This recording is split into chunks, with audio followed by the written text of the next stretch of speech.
Welcome TWS academy. Good morning everyone. আজকে আমরা CDP ক্লাসে 8 নম্বর ক্লাস নিয়ে আজকে আলোচনা করব। দেখো, আমাদের এর আগে 7খানা ক্লাস হয়ে রয়েছে, তোমরা যারা দেখোনি তারা অবশ্যই দেখে নেবে। আমাদের সিডিপির ক্ষেত্রে গুরুত্বপূর্ণ, সম্ভাবনামূলক এবং পরীক্ষায় আসার মতো কোশ্চেন নিয়ে আমরা আলোচনা করেছি। সিটেটের কিছু কোশ্চেন নিয়েও আমরা আলোচনা করেছিলাম। তোমরা যারা দেখোনি তারা অবশ্যই কিন্তু দেখে নেবে। এবং আমি প্রতিদিনই বলে থাকি যে আমাদের এই সিডিপি ক্লাসটা, যেটা তোমাদের এখানে অ্যানালাইসিস হচ্ছে কোশ্চেনগুলো, কিছু গুরুত্বপূর্ণ কোশ্চেনগুলো নিয়ে, সেখানে অবশ্যই তোমরা মক টেস্ট হিসাবে এটা নেবে এবং মক টেস্টের মতো করে উত্তর করার চেষ্টা করবে। চলো শুরু করি। তার আগে দেখে নাও, আমাদের টিডব্লিউএস একাডেমিতে অ্যাপে যেটা পেইড ব্যাচে কিন্তু আমাদের শুরু হয়েছে অলরেডি 16ই আগস্ট থেকে। যারা এখনো পর্যন্ত এনরোল করনি তারা অবশ্যই করে নেবে। সেখানে টেট ফাউন্ডেশনের মতো করে পড়ানো হচ্ছে, বা টেট ফাউন্ডেশনের মতো করে আমাদের সমস্ত তত্ত্ব যেগুলো রয়েছে বা বিভিন্ন ধরনের কনসেপ্ট যেগুলো রয়েছে, কিভাবে উত্তর করতে হয় বা কিভাবে কনসেপ্ট দিয়ে উত্তর বোঝানোর চেষ্টা করা হয়, সেখানে কিন্তু ওখানে ক্লাস অলরেডি শুরু হয়েছে। তোমরা যারা এখনো পর্যন্ত রেজিস্টার করনি তারা অবশ্যই রেজিস্টার করে নেবে। চলো 1 নম্বর শুরু করি। নিচের কোনটি সঠিক নয়? নেগেটিভ উত্তর চাইছে। নিচের কোনটি সঠিক নয়? প্রশ্নে যেই নেগেটিভ চাইবে সঙ্গে সঙ্গে সেই নেগেটিভ জায়গাটা সার্কেল করে নেবে, তাহলে কিন্তু তোমার উত্তর করতে সুবিধা হবে এবং পুরো প্রশ্ন পড়ে তারপর কিন্তু উত্তর করার চেষ্টা করা উচিত। দেখো, নিচের কোনটি সঠিক নয়? শিখন একটি স্বনির্ভর প্রক্রিয়া। শিখনের ফলে মানসিক পরিবর্তন ঘটে। শিখন হলো নতুন আচরণ আয়ত্তকরণের প্রক্রিয়া। শিখনের মূল ভিত্তি হচ্ছে অভিজ্ঞতা। কোনটি সঠিক নয় বলেছে? উত্তর করবে সবাই, উত্তর করার চেষ্টা করবে। ভুল হোক সমস্যা নেই, উত্তর করার চেষ্টা করবে। কিন্তু এই ধরনের বারবার যদি আমার ক্লাসে যে অ্যানালাইসিস গুলো হচ্ছে সেগুলো যদি মক টেস্ট হিসাবে নাও, তাহলে পরীক্ষার সময় গিয়ে কিন্তু সিডিপি ক্ষেত্রে উত্তর করার ক্ষেত্রে তোমাকে এক্সট্রা অ্যাডভান্টেজ দিতে পারে। উত্তর কি হবে? উত্তর হবে শিখন একটি স্বনির্ভর প্রক্রিয়া। শিখন একটি স্বনির্ভর প্রক্রিয়া, এটা সঠিক নয়। শিখন আপনা আপনি ঘটে না। শিখনের জন্য অনুশীলনের দরকার হয়। শিখনের জন্য সক্রিয় মানসিকতার দরকার হয়। শিখনের জন্য পরিবেশ, পরিস্থিতি এবং অভিযোজনের দরকার হয়। অর্থাৎ এটা সঠিক নয় যে শিখন আপনা আপনি ঘটে, অর্থাৎ স্বনির্ভর প্রক্রিয়া, এটা আমরা বলতে পারবো না। শিখনের ফলে মানসিক পরিবর্তন ঘটে, এটা সঠিক কথা। এবং শিখন হলো নতুন আচরণ আয়ত্তকরণের প্রক্রিয়া এবং শিখনের মূল ভিত্তি হলো অভিজ্ঞতা। অর্থাৎ শিখনের ফলে যে আমাদের যে আচরণ আয়ত্ত হয় এবং মূল অভিজ্ঞতার কারণে কিন্তু তা পরিবর্তন হয় এবং একটা স্থায়ী একটা আচরণ পরিবর্তনের প্রক্রিয়া বলা যায়। শিখনের ফলে আমাদের আচরণের কিন্তু একটা স্থায়ী পরিবর্তন ঘটে। 2 নম্বর দেখো, আবার নেগেটিভ চাইছে। আবার নেগেটিভ চাইছে। নিচের কোনটি সঠিক নয়? শিখন অনুশীলন নির্ভর। শিখনের জন্য সক্রিয়তা প্রয়োজন। শিখন শুধুমাত্র উচ্চতর প্রাণীর মধ্যে সীমাবদ্ধ। আর শিখন আচরণ পরিবর্তনের প্রক্রিয়া। কোনটি সঠিক? উত্তর করবে। কোনটি সঠিক নয় চেয়েছে? নেগেটিভ উত্তর চেয়েছে। বারবার বলছি, ভালো করে পড়ে তারপর উত্তর করার চেষ্টা করবে। সিডিপির ক্ষেত্রে যেটা হয়, অনেকে পড়ে না স্টেটমেন্টগুলো, সে তারপরেই কিন্তু সে উত্তর করার চেষ্টা করে, না পড়েই উত্তর করার চেষ্টা করে, কিন্তু এক্ষেত্রে ভুল হওয়ার সম্ভাবনা অধিক রয়েছে। দেখো ভালো করে, নিচের কোনটি সঠিক নয় শিখনের জন্য? উত্তর কি হবে? উত্তর বলবে সবাই।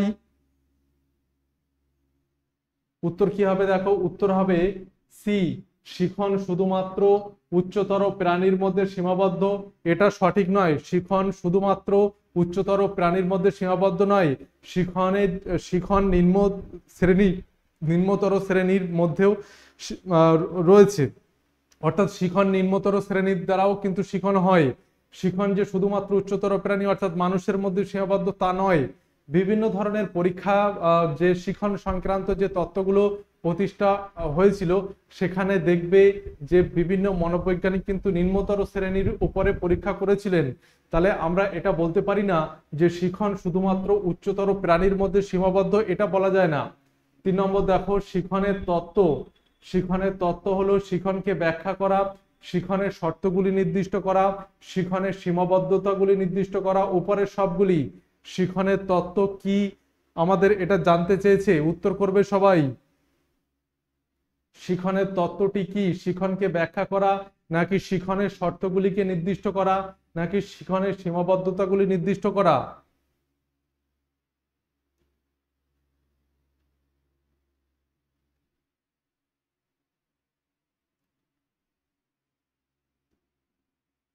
উত্তর কি হবে? উত্তর করার চেষ্টা করো সবাই। উত্তর হবে দেখো শিখনকে ব্যাখ্যা করা। শিখনকে ব্যাখ্যা করা হচ্ছে শিখনের তত্ত্ব বা শিখন কিভাবে হয়, কেন মানে কিরকম পদ্ধতিতে হয়, আবার কি কি প্রয়োজন, এগুলো সবই হচ্ছে শিখনের তত্ত্বকে ব্যাখ্যা করবে। অর্থাৎ শিখন পুরো পরিপূর্ণ শিখন যে প্রক্রিয়া বা প্রসেস রয়েছে সেটাকে ব্যাখ্যা করবে। 4 নম্বর দেখো শিখনের কোন পদ্ধতিতে বুদ্ধি সর্বাপেক্ষা অধিক প্রয়োজন হয়? শিখনের কোন পদ্ধতিতে বুদ্ধি সর্বাপেক্ষা অধিক প্রয়োজন হয়? উত্তর করো।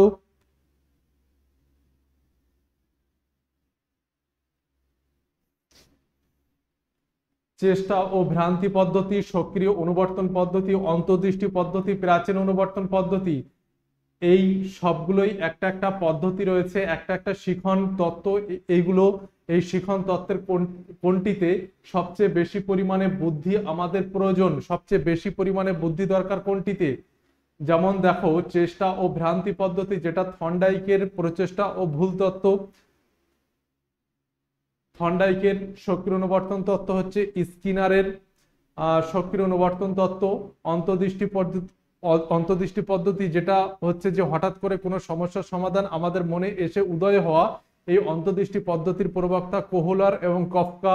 এবং প্রাচীন অনুবর্তন পদ্ধতি, যেটি আমরা প্যাভলভের থিওরি নামে পরিচিত। তাহলে আমাদের বুদ্ধি সর্বাপেক্ষা বেশি প্রয়োজন হচ্ছে অন্তর্দৃষ্টি পদ্ধতিতে। বুদ্ধি কিন্তু সবচেয়ে বেশি প্রয়োজন হয়, কারণ অন্তর্দৃষ্টি হচ্ছে হঠাৎ কোনো সমস্যার সমাধান আমাদের মনে এসে উদয় হওয়া। বুদ্ধিদীপ্তভাবে কোনো সমস্যার সমাধান যদি আমরা করতে চেষ্টা করি এবং তারপরেও যদি সেই সমস্যার সমাধান না হয়, সেক্ষেত্রে দেখা গেল যে কোনো কাজ বা অন্য কোনো কাজ করার সময় হঠাৎ করেই আমাদের সমস্যার সমাধান কিন্তু আমাদের মনে চলে আসে। এটাকে আমরা অন্তর্দৃষ্টি পদ্ধতি বলে থাকি। এরকম সবার জীবনেই ঘটে থাকে, দেখবে যে কোনো সমস্যার সমাধান বা কোনো কিছু মনে করতে তুমি পারছো না, এবারে দেখা গেল যে তুমি অন্য কাজে ব্যস্ত, এমন সময় হঠাৎ করে দেখা গেল যে তোমার মনে ঠিক ওই সঠিকটা এইভাবে করলে কেমন হতো বা এইটা ওই জায়গায় রয়েছে, এই অন্তর্দৃষ্টি জাগ্রত হওয়ায় এখানে বুদ্ধি কিন্তু সর্বাধিক প্রয়োজন হয়। 5 নম্বর দেখো শিখনের কোন তত্ত্বে স্কিমা ধারণা করা হয়েছে? স্কিমা ধারণা করা হয়েছে শিখনের কোন তত্ত্বে? সবাই বলবে, উত্তর করবে সবাই। শিখনের কোন তত্ত্বে স্কিমার ধারণা করা হয়েছে? সক্রিয় অনুবর্তন তত্ত্ব, অন্তর্দৃষ্টিমূলক তত্ত্ব, জ্ঞানমূলক তত্ত্ব, নাকি সবকটিতেই? শিখনের কোন তত্ত্বে স্কিমার উল্লেখ করা হয়েছে? স্কিমা, উত্তর করবে কি? উত্তর করবে কি? সবাই বলো, উত্তর করার চেষ্টা করো। উত্তর হবে জ্ঞানমূলক তত্ত্ব, যেটি পিয়াজের জ্ঞানমূলক তত্ত্ব বা কগনিটিভ ডেভেলপমেন্ট থিওরি, সেখানে কিন্তু আমরা স্কিমা ধারণাটা পাই। পিয়াজে স্কিমা ধারণা যে প্রথম দিয়েছিলেন এটা নয়, স্কিমা ধারণা আরো এক মনোবিজ্ঞানী বাটলার দিয়েছিলেন, কিন্তু স্কিমার ধারণাটি জনপ্রিয় করে তোলেন জিন পিয়াজেট বা জ্ঞানমূলক তত্ত্বের প্রবক্তা, কগনিটিভ ডেভেলপমেন্টের প্রবক্তা স্কিমা, জিন পিয়াজেট থিওরি যেটাকে আমরা বলি, সেখানে কিন্তু স্কিমা ধারণাটা করা হয়েছে। স্কিমা হচ্ছে চিন্তনের, অর্থাৎ আমরা যেভাবে চিন্তা করি বা চিন্তা করার চেষ্টা করি, সেই চিন্তা করার প্রাথমিক উপাদান হচ্ছে স্কিমা। আমরা স্কিমা দিয়ে কোনো উদ্দীপক বা কোনো বস্তু বা কোনো ঘটনা বা অভিজ্ঞতাকে আমরা বোঝার চেষ্টা করি, এটাকেই আমরা স্কিমা বলে থাকি। 6 নম্বর দেখো ভারতের বেশিরভাগ শ্রেণীকক্ষে বহুভাষিক এবং এটি শিক্ষকের দ্বারা, এটি সিটেটে আসা প্রশ্ন, ভারতের বেশিরভাগ শ্রেণীকক্ষ বহুভাষী এবং এটি শিক্ষকের দ্বারা এটি একটি সম্পদ, একটি বাধা, একটি বিরক্তিকর, নাকি একটি সমস্যা? কোনটি? ভারতের বেশিরভাগ শ্রেণীকক্ষ হচ্ছে বহুভাষী, কারণ আমাদের দেশ বহুভাষী দেশ এবং বিভিন্ন সংস্কৃতি সম্পন্ন মানুষরা রয়েছেন, এবং সেখানে যদি একটা শ্রেণীকক্ষ বহুভাষী হয়, বেশিরভাগ শ্রেণীকক্ষই বহুভাষী, সেখানে একটি শিক্ষকের এটি কি হয়ে দাঁড়ায় বা এটি শিক্ষকের পক্ষে কেমন? একটি সমস্যা, একটি সম্পদ, একটি বাধা নাকি একটি বিরক্তিকর, কোনটি হবে? উত্তর করার চেষ্টা করো সবাই, উত্তর করবে সবাই। দেখো, ভারতের বেশিরভাগ শ্রেণীকক্ষ যখন বহুভাষিক হয় তখন শিক্ষার পক্ষে অর্থাৎ শেখানোর পক্ষে সেটা একটা শিক্ষকের জন্য একটা সম্পদ হয়ে দাঁড়ায়, অর্থাৎ সেখানে একটা মিথস্ক্রিয়া প্রচলন ঘটে, যেখানে বহুভাষী শ্রেণীকক্ষে প্রতিটা শ্রেণীকক্ষের প্রতিটা শিক্ষার্থী সেখানে সক্রিয় থাকে এবং একটা মিথস্ক্রিয়া, তাদের অভিজ্ঞতা, তাদের শিখন প্রক্রিয়া কিন্তু একটা আলাদা লেভেলে ঘটে থাকে। অর্থাৎ বেশিরভাগ শ্রেণীকক্ষ যখন বহুভাষী, এটি শিক্ষকের দ্বারা একটি সম্পদ হতে পারে। 7 নম্বর দেখো, শিক্ষার্থীদের দ্বারা করা ভুল এবং ত্রুটি। শিক্ষার্থীদের দ্বারা করা ভুল ত্রুটি এটা কি হতে পারে? এটা সিটেটের প্রশ্ন।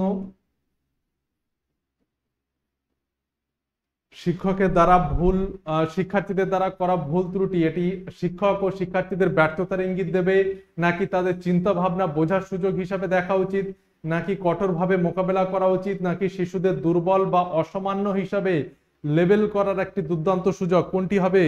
উত্তর করবে।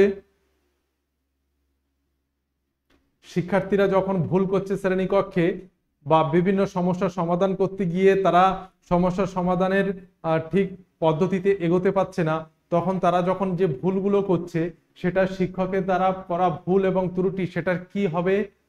তাদের উত্তর কি হবে? উত্তর হবে দেখো বি, তাদের চিন্তা ভাবনা বোঝার সুযোগ হিসাবে দেখা উচিত। মানে তাদের যে চিন্তা ভাবনা রয়েছে সেটা কেন, কিভাবে, কেন, কি কারণে তারা ভুল করছে, এটা শিক্ষককে বুঝতে সাহায্য করে। আমি যদি মনে করো একটি শ্রেণীকক্ষে একটি শিক্ষার্থী সবকিছুই সঠিক করছে, তাহলে শিক্ষার্থীদের এটা বোঝা মানে শিক্ষকের এটা বোঝা সম্ভব হচ্ছে না যে সে জ্ঞান লেভেলের কোন স্তরে রয়েছে, এবং সে যদি ভুল ত্রুটি করে থাকে তাহলে কি কারণে, কোথায় তার দুর্বলতা রয়েছে, এবং সেটা কিন্তু শিক্ষকের পক্ষে বোঝা সম্ভব। তাহলে শিক্ষার্থীদের দ্বারা করা ভুল এবং ত্রুটি তাদের চিন্তা ভাবনা বোঝার সুযোগ হিসাবে দেখা উচিত। 8 নম্বর দেখো, হংস মেহতা কমিটি কবে গঠিত হয়? হংস মেহতা কমিটি কবে গঠিত হয়? উত্তর করবে।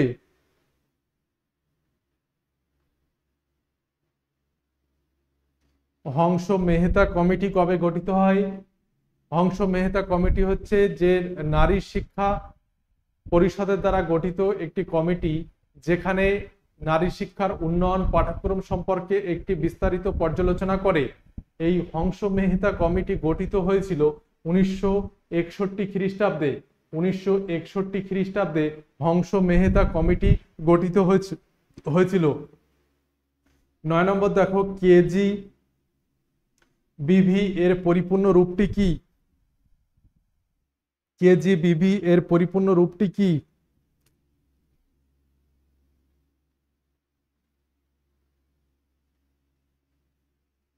উত্তর করার চেষ্টা করো সবাই।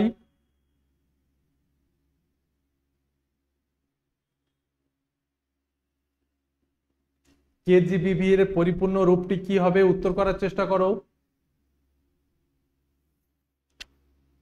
ভালো করে লক্ষ্য করো যে কেজিবিভি হচ্ছে একটি আমাদের যে সর্বশিক্ষা অভিযান রয়েছে তারই একটা অংশ। সেই কেজিবিভি পরিপূর্ণ রূপটি হচ্ছে কস্তুরবা গান্ধী বালিকা বিদ্যালয়। কস্তুরবা গান্ধী বালিকা বিদ্যালয়, এটা মনে রাখবে। এটা হবে না যে কেন্দ্রীয় গান্ধী বালিকা বিদ্যালয়, এটা নয়। কেজিবিবি হচ্ছে কেন্দ্রীয় গান্ধী কস্তুরবা গান্ধী বালিকা বিদ্যালয়, এটা হচ্ছে কেজিবিবির পরিপূর্ণ রূপ। 10 নম্বর দেখো, কস্তুরবা গান্ধী বালিকা বিদ্যালয় একটা বিকল্প শিক্ষার অঙ্গ, সর্বশিক্ষা অভিযানের অঙ্গ, প্রতিকারমূলক শিক্ষার অঙ্গ, কোনোটিই নয়। উত্তর কি হবে?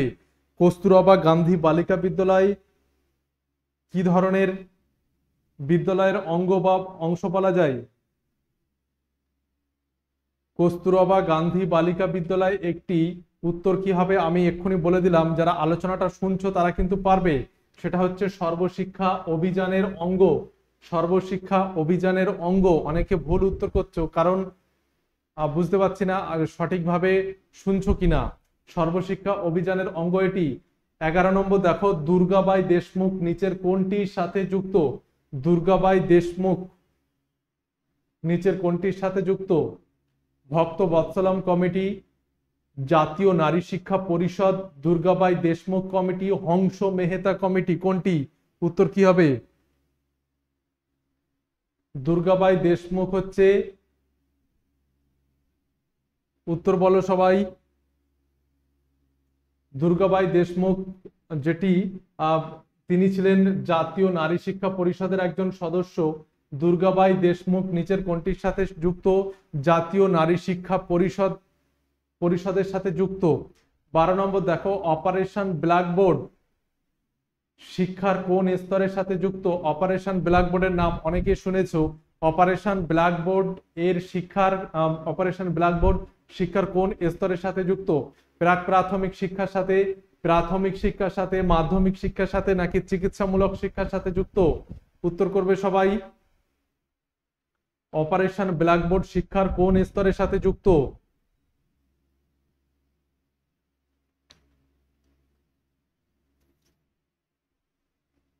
অপারেশন, ভালো করে লক্ষ্য করো, অপারেশন ব্ল্যাকবোর্ড হচ্ছে আমাদের প্রাথমিক শিক্ষার সাথে যুক্ত। অপারেশন ব্ল্যাকবোর্ড একটা কর্মসূচি, 1986 সালে জাতীয় শিক্ষানীতির একটা কর্মসূচি হচ্ছে অপারেশন ব্ল্যাকবোর্ড।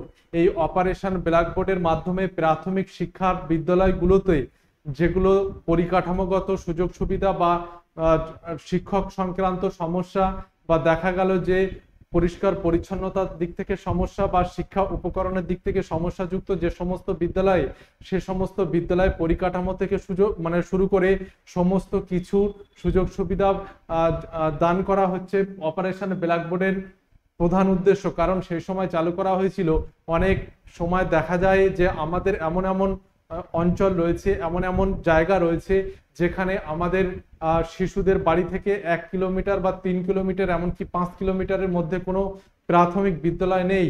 সেই সমস্ত স্থানে প্রাথমিক বিদ্যালয়ের সুযোগ সুবিধা সবার মধ্যে পৌঁছে দেওয়ার জন্য এই অপারেশন ব্ল্যাকবোর্ড কর্মসূচি নেওয়া হয়েছিল। এই অপারেশন ব্ল্যাকবোর্ড কর্মসূচির মাধ্যমে ন্যূনতম প্রাথমিক শিক্ষা স্তরে বা প্রাথমিক বিদ্যালয়গুলোতে দুটো করে ঘর যেটা বর্তমানে রয়েছে, দুটো করে ঘর কিন্তু সেখানে রাখার কথা বলা হয়েছিল। মিনিমাম 2 জন শিক্ষকের কথা কিন্তু সেখানে রাখা হয়েছে। কারণ আমাদের দেশে এমন এমন জায়গা রয়েছে যেখানে কিন্তু প্রাথমিক শিক্ষার শুধুমাত্র খাতায় কলমে রয়েছে, সেখানে সম্পূর্ণভাবে বিদ্যালয় নেই বা বিদ্যালয় থাকলেও শিক্ষক নেই। এই জন্য অপারেশন ব্ল্যাকবোর্ড অপারেশন ব্ল্যাকবোর্ড এই কর্মসূচিটি চালু করা হয়েছিল। 13 নম্বর দেখো, অন্তর্ভুক্তিমূলক শিক্ষা সম্পর্কে কোনটি সঠিক হবে? অন্তর্ভুক্তিমূলক শিক্ষা সম্পর্কে কোনটি সঠিক? অন্তর্ভুক্তিমূলক শিক্ষা মানে কি? অন্তর্ভুক্তিমূলক শিক্ষা মানে কি সেটা যদি জানো তাহলে এর উত্তর করা কিন্তু সহজ হবে। অন্তর্ভুক্তিমূলক শিক্ষা কি? অন্তর্ভুক্তিমূলক শিক্ষা সম্পর্কে এটা ভালো করে দেখে নাও। এটি প্রতিবন্ধী শিক্ষার্থীদের সাধারণ শিক্ষায় অন্তর্ভুক্ত করার একটি প্রক্রিয়া বলা যায়। এটি প্রতিবন্ধী শিক্ষার্থীদের, মৃদু মাত্রার প্রতিবন্ধী যে সমস্ত শিক্ষার্থী রয়েছে, তাদের পারিবারিক বা সামাজিক বাধার কারণে তারা কিন্তু সঠিক সময়ে পড়াশোনা গ্রহণ করতে পারে না বা সেই সুযোগ তাদের সমাজ বা পরিবার দেয় না। সেই মৃদু মাত্রার প্রতিবন্ধী যারা রয়েছে, আংশিক প্রতিবন্ধী যারা রয়েছে, তাদেরকে সাধারণ বিদ্যালয়ের গণ্ডিতে এনে সাধারণ ছেলে মেয়েদের সাথে একই পাঠ্যক্রমে রেখে তাদের মূল স্রোতে ফিরিয়ে আনার একটা প্রক্রিয়া হচ্ছে অন্তর্ভুক্তিমূলক শিক্ষা। অর্থাৎ এটি প্রতিবন্ধী শিক্ষার্থীদের সাধারণ শিক্ষায় অন্তর্ভুক্ত করার একটা প্রক্রিয়া বলা যায়। 14 নম্বর দেখো, নই তালিম শিক্ষার কথা কে বলেছিলেন? নই তালিম শিক্ষার কথা কে বলেছিলেন? উত্তর করবে, নই তালিম শিক্ষার কথা কে বলেছিলেন? নই তালিম শিক্ষার কথা কে বলেছিলেন? গান্ধীজি, বিবেকানন্দ, রবীন্দ্রনাথ, নাকি বিদ্যাসাগর? নই তালিম শিক্ষার কথা কে বলেছিলেন? উত্তর কি হবে? উত্তর হবে দেখো, গান্ধীজি নই তালিম শিক্ষার কথা বলেছিলেন, বা যেটাকে তিনি বুনিয়াদী শিক্ষা, এর আগে নাম ছিল বুনিয়াদী শিক্ষা, তারপরে আসে নই তালিম, তিনি চেঞ্জ করে সেটা নই তালিম শিক্ষা করে। বুনিয়াদী শিক্ষার কথা তিনি বলেছিলেন গান্ধীজি, মূল একটি হস্তশিল্পকে কেন্দ্র করে আংশিক সমস্ত বিষয়ে কিন্তু একটা জ্ঞান দেওয়া হবে শিক্ষার্থীদের মধ্যে, এবং উৎপাদন ব্যবস্থার সাথে শিক্ষার্থীদের সংযুক্ত করা হবে। এই ছিল গান্ধীজির বুনিয়াদী শিক্ষা পরিকল্পনার মূল উদ্দেশ্য। এবং পরে তিনি এটার নাম পরিবর্তন করে নই তালিম শিক্ষার কথা বলেছিলেন তিনি গান্ধীজি। 15 নম্বর দেখো সিডব্লিউপিটি প্রকল্পটি কোন শিক্ষার সাথে যুক্ত? সিডব্লিউপিটি প্রকল্পটি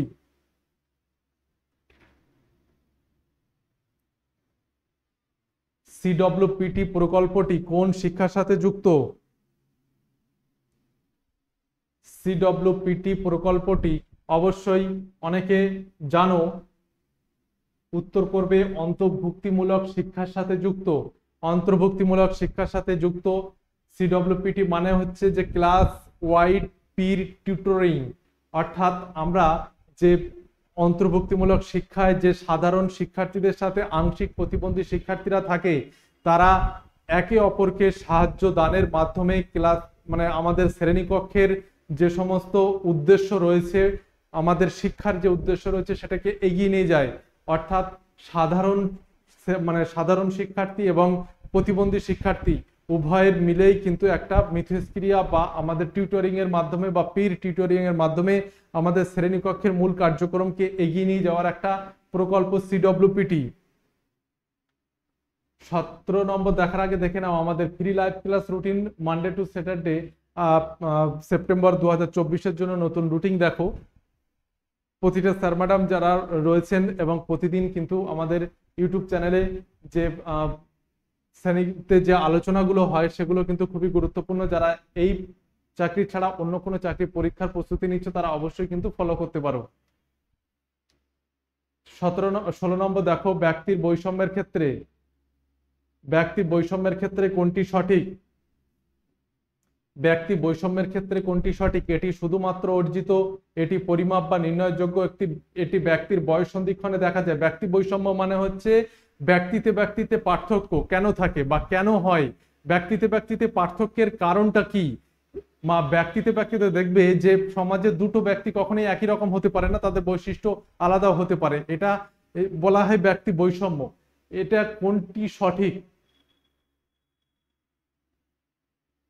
উত্তর হবে ব্যক্তি বৈষম্য, এটা পরিমাপ বা নির্ণয়যোগ্য। এটার পরিমাপ বা নির্ণয়যোগ্য বলা যায়। ব্যক্তি বৈষম্য বিভিন্ন দিক থেকে হতে পারে, আমি বলছিলাম যে ব্যক্তি বৈষম্য বিভিন্ন দিক থেকে হতে পারে। যেমন দেখো দৈহিক বৈষম্য রয়েছে, মেজাজগত বৈষম্য, সাংস্কৃতিক বৈষম্য, শিক্ষাগত বৈষম্য রয়েছে। মানসিক দিক থেকে বৈষম্য থাকে, সামাজিক বৈষম্য অবশ্যই থাকে, প্রাক্ষবিক বৈষম্য, দক্ষতাগত বৈষম্য। মানে ব্যক্তিতে যে কোন কোন দিক থেকে বৈষম্য থাকতে পারে তা কিন্তু দেখানো হলো। যে দৈহিক বৈষম্য তো থাকেই, মেজাজগত বৈষম্য, সাংস্কৃতিক, শিক্ষাগত, মানসিক। এই বৈষম্য কেন হয়? বংশগত ও পরিবেশের প্রভাবে কিন্তু এই বৈষম্য দেখা যায়। 17 নম্বরটা দেখো সাংস্কৃতিক বৈষম্যের মধ্যে কোনটি সঠিক? বোধগম্যতা, ক্ষমতা, রীতিনীতি, চুলের স্টাইল। সাংস্কৃতিক বৈষম্যের মধ্যে কোনটি সঠিক হবে? সাংস্কৃতিক বৈষম্যের মধ্যে কোনটি সঠিক হবে? উত্তর করবে সাংস্কৃতিক বৈষম্যের মধ্যে কোনটি সঠিক? উত্তর কি হবে? উত্তর হবে দেখো রীতিনীতি। রীতিনীতি হচ্ছে আমাদের সাংস্কৃতিক বৈষম্যের মধ্যে পড়ছে। সাংস্কৃতিক বৈষম্যের মধ্যে পড়ছে রীতিনীতি। 18 নম্বর দেখো ধৈর্য ও সততা প্রভৃতিতে পার্থক্য কোন বৈষম্যের মধ্যে পড়ে? কারণ কোনো ব্যক্তির মধ্যে ধৈর্য ও সততার দিক থেকে যে পার্থক্য কোন বৈষম্যের মধ্যে পড়ছে? সামাজিক বৈষম্য, মেজাজগত বৈষম্য, প্রাক্ষবিক বৈষম্য, কোনটি নয়। উত্তর কি হবে?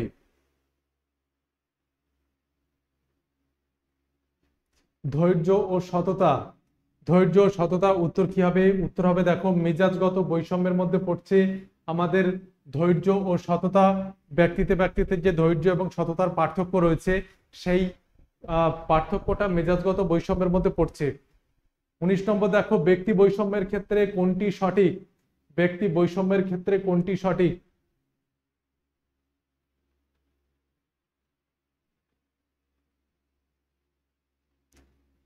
এর উত্তর কিন্তু আমি বলে দিয়েছি আলোচনাতে। উত্তর কি হবে? উত্তর হবে বংশগতি ও পরিবেশের প্রভাব লক্ষ্য করা যায়। বংশগতি ও পরিবেশের প্রভাবে কিন্তু আমাদের ব্যক্তিতে বৈষম্য দেখা যায়। 20 নম্বর দেখো করপল্লবী কাদের শিক্ষাদান পদ্ধতি? এটা একটা শিক্ষাদান পদ্ধতি করপল্লবী অবশ্যই। এবং করপল্লবী কাদের শিক্ষাদান পদ্ধতি? মুখ ও বধির। এই জায়গাটা একটু লক্ষ্য করবে বানানের ক্ষেত্রে, এখানে মুখ হবে মুক ও বধির দৃষ্টিহীন শিক্ষার্থীদের, আচরণগত সমস্যাযুক্ত শিক্ষার্থীদের, শুধুমাত্র বধিরদের। করপল্লবী কাদের শিক্ষাদান পদ্ধতি?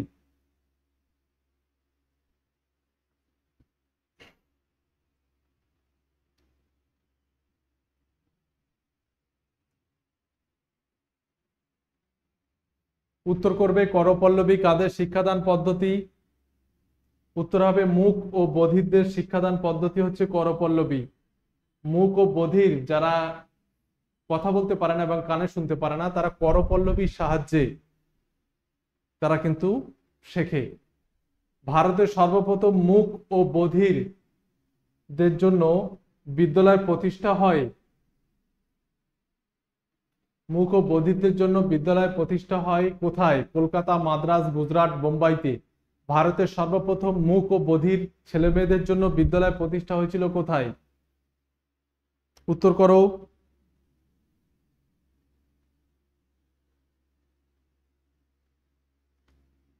উত্তর হবে কি? উত্তর হবে দেখো, বোম্বাইতে সর্বপ্রথম মুক ও বধিরদের জন্য বিদ্যালয় প্রতিষ্ঠা হয়। একটু দেখে নাও।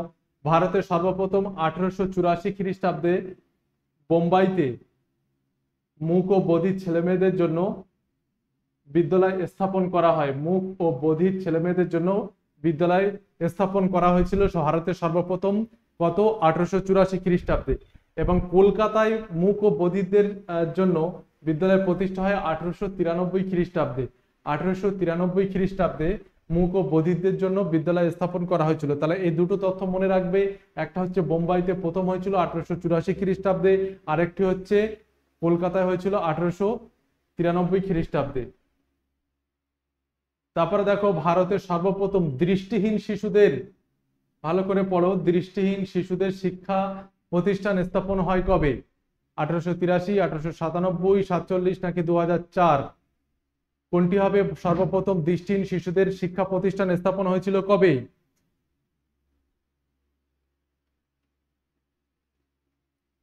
দৃষ্টিহীন শিশুদের শিক্ষা প্রতিষ্ঠান স্থাপন হয়েছিল 1883 খ্রিস্টাব্দে। 1883 খ্রিস্টাব্দে দৃষ্টিহীন শিশুদের শিক্ষাদান পদ্ধতি প্রতিষ্ঠা হয়েছিল। ব্রেইল লেখার কলমকে কি বলা হয়? খুবই গুরুত্বপূর্ণ। ব্রেইল লেখার কলমকে কি বলা হয়? খুবই গুরুত্বপূর্ণ, অনেকে জানে না এটা, জেনে নাও। ব্রেইল কারা লেখে আর কাদের শিক্ষাদান পদ্ধতি এটা? আর ব্রেইল লেখার কলমকে কি বলা হবে? উত্তর কি হবে দেখো, ব্রেইল লেখার কলমকে কি বলা হবে? ব্রেইল লেখার কলমকে বলা হবে স্টাইলাস। ব্রেইল লেখার কলমকে কি বলা হয়? স্টাইলাস বলা হয়। দৃষ্টিহীন শিশুদের শিক্ষাদান পদ্ধতি এটি। ব্রেইল পদ্ধতি কবে ঘটে?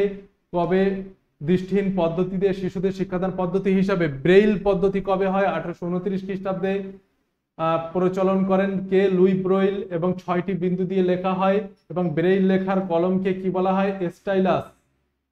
হলো। ওষ্ঠ পঠন পদ্ধতির অপর নাম কি? ওষ্ঠ পঠন পদ্ধতির অপর নাম কি? উত্তর করবে কি? ওষ্ঠ পঠন পদ্ধতির অপর নাম হচ্ছে, অনেকে জানো, এটা হচ্ছে বাক পঠন পদ্ধতি। 25 নম্বর দেখো, অক্ষমতা এর ইংরেজি প্রতিশব্দ কি? অক্ষমতা এর ইংরেজি প্রতিশব্দ কি? উত্তর কি হবে? উত্তর হবে ডিসেবল। এটাকে বলা হচ্ছে ডিসেবল, এটাকে বলা হচ্ছে অক্ষমতা। ইম্পেয়ারমেন্ট যেটা বলা হয়, ইম্পেয়ারমেন্ট যেটা হচ্ছে ব্যাহত,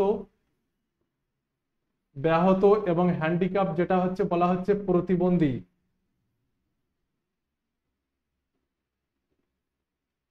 ইম্পেয়ারমেন্টের ক্ষেত্রে যেটা যে খুব সমস্যা দেখা যায় না, আংশিক মৃদু আংশিক মৃদু সমস্যা দেখা যায়।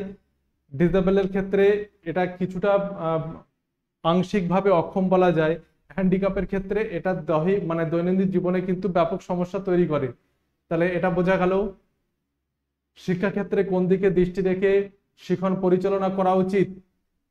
ভাইগটস্কি থিওরিতে, লেভ ভাইগটস্কি থিওরিতে শিক্ষাক্ষেত্রে কোন দিকে দৃষ্টি রেখে, কোন সমস্যার দিকে? জেডপিডির দিকে দৃষ্টি রেখে শিখন পরিচালনা করা উচিত, যেটাকে বলা হচ্ছে জোন অফ প্রক্সিমাল ডেভেলপমেন্ট।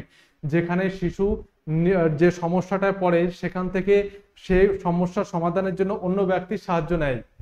ভাইগটস্কির মতে সাধারণ মানসিক ক্ষমতা কে উচ্চতর মানসিক ক্ষমতা রূপান্তরিত করতে কিসের সাহায্য প্রয়োজন? কিসের সাহায্য প্রয়োজন, ভাইকোটিস কি সবচেয়ে বেশি যেটা গুরুত্ব দিয়েছেন সেটা হচ্ছে সামাজিক মিথস্ক্রিয়ার প্রতি সবচেয়ে বেশি গুরুত্ব দিয়েছেন। 28 নম্বর দেখো, ব্যক্তিত্বকে জৈব মানসিক সংগঠন, পার্সোনালিটিকে জৈব মানসিক সংগঠন কে বলেছেন, কোন মনোবৈজ্ঞানিক বলেছেন? উত্তর কি হবে? উত্তর হবে আলপোর্ট, গর্ডন আলপোর্ট, তিনি জৈব মানসিক সংগঠন বলেছেন। 29 নম্বর দেখো, ফ্রয়েড তার তত্ত্বে মানসিক অবস্থানকে কয়টি স্তরে বর্ণনা করেছেন? প্রতিটা ক্লাসে আমি কিছু কিছু ধারণা দিয়ে থাকি, তাই ক্লাসগুলো যদি তোমরা মিস করো বা না দেখো ঠিকঠাক ভাবে, তাহলে কিন্তু পরবর্তী সমস্ত আলোচনাতে তোমরা কিন্তু ওটা এড়িয়ে যেতে পারো বা ওটা তোমরা না জানতেও পারো। সেক্ষেত্রে আমি বলবো যে আমাদের যে কনসেপ্ট দেওয়ার যে প্রতিটা এতে আমাদের শ্রেণীতে যে কনসেপ্টগুলো দেওয়া হচ্ছে সেগুলো পরিপূর্ণভাবে দেখো এবং দেখবে যে পরবর্তীতে যে সমস্ত কোশ্চেনগুলো নিয়ে আমরা আলোচনা করছি সেই কনসেপ্টের ভিতর থেকেই কিন্তু কিছু কিছু থাকছে। এটাও আমরা আলোচনা করেছিলাম যে 3টি স্তরে 3টি ভাগে তিনি ভাগ করেছেন, চেতন, অবচেতন এবং প্রাকচেতন। এই 3টি স্তরে আলোচনা করেছেন ফ্রয়েড মানসিক অবস্থানকে। আজকে এ পর্যন্তই, পরবর্তীতে আবার কয়েকটি প্রশ্ন নিয়ে আবার আলোচনা করব। এখানে কার কতটা হলো, কার কতটা নাম্বার হলো সেক্ষেত্রে কিন্তু তোমরা অবশ্যই জানাবে এবং পড়াশোনা করতে থাকো। পড়াশোনার কোনো বিকল্প নেই, আমি বারবার যেটা বলে থাকি, পড়াশোনার বিকল্প নেই আর প্রচেষ্টা বা চেষ্টার কোনো শর্টকাট পদ্ধতি নেই। তুমি যদি পড়ো তোমাকে একদিন না একদিন তোমাকে অবশ্যই এর সুফল তুমি ভোগ করতে পারবে। এবং যারা পড়াশোনা থেকে দূরে রয়েছে এই বিশেষ করে টেটের পড়াশোনা থেকে, তাদেরকে আমি বলবো যে আমাদের হাতে কিন্তু সময় কম। যদি 2024 ডিসেম্বরে টেট আমরা ধরে থাকি এবং একবার টেট পাস করলে তুমি কিন্তু ইন্টারভিউতে যেতে পারছো, এই দিক থেকে কল্পনা করেও কিন্তু টেটের জন্য সময় দাও কিছুটা, সেক্ষেত্রে তোমারই কিন্তু লাভ হবে, স্কোর বাড়বে, তুমি কিন্তু সামগ্রিক যে স্কোর কাউন্ট করা হয় সেখানে কিন্তু তুমি এগিয়ে থাকবে। তাই বারবার বলছি যে পড়াশোনাটাকে তুমি নিজের মতো করে নাও, পড়াশোনাটাকে ভালোবাসো, তাহলে কিন্তু তুমি তোমার যে কোনো ধরনের সমস্যার বা এই টেটের যতই কঠিন প্রশ্ন হোক না কেন সেখান থেকে তুমি কিন্তু বেরিয়ে যেতে পারবে। চলো আজকে পর্যন্ত, পরবর্তীতে আবার দেখা হচ্ছে।